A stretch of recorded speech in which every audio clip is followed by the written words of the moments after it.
So what's up sa inyong lahat mga ka-viewers? So welcome po ulit dito sa ating panibagong video. So for today's video mga ka-viewers ay may i-unboxing tayo. Ayan, ngayon na lang dumating. So ito in-order ko to ng muntik pa akong di nakabayad kasi wala akong pera. Nag-order pero walang pera. So ayun, nakahiram tayo. Shoutout kay kay Kuya po. Yan, shoutout. Yan, i-unbox na natin para malaman natin kung ano ito. Pero syempre ako alam ko na rin to. Maliban na lang kung scam to. So let's go. Ayan. Sana hindi tayo may scam. Ayan, ito na po. Medyo mabigat to mga 10 kilo. So, walaan nyo kung ano to, kasi bira yung ganung sa galing Shopee, ganung kabigat 10 kilo. So, ito na siya mga ka-viewers. Malapit na siyang ma-reveal. So, ayan, nakakarton pa yun, no? Parang lalagyan ng kalabate.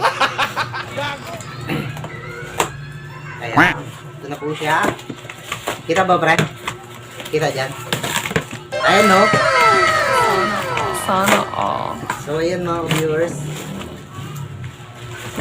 Pang Captain Barber. Joke lang. So, ayan mga viewers. Ito siya. Dumbbell. Ayan. Buksan natin. Dumbbell. Ano siya? 2 piraso. 5 kilo isa. Makakamura ka talaga kapag online ka bumili kasi ganito dito lang sa local na tindahan dito sa palengke. Sa San Jose pala. Palengke. Kapag 5 kilo, ano yun, 500 na agad yung matumbas niya. Ito 500, 2 piraso na. Ayan, okay na rin, diba? No?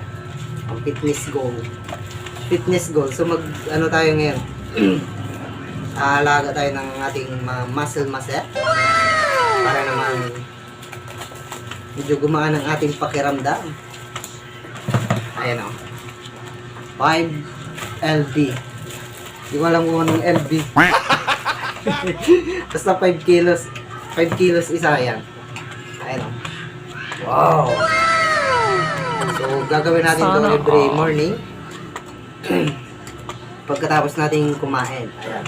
Para naman putok-batok yung ating mga muscle yan. So, ayun. Sa mga gusto rin maging maganda yung katawan, at syempre maging healthy, simulan nyo na ngayon. Huwag na magpatumpik-tumpik pa. So, yun lang.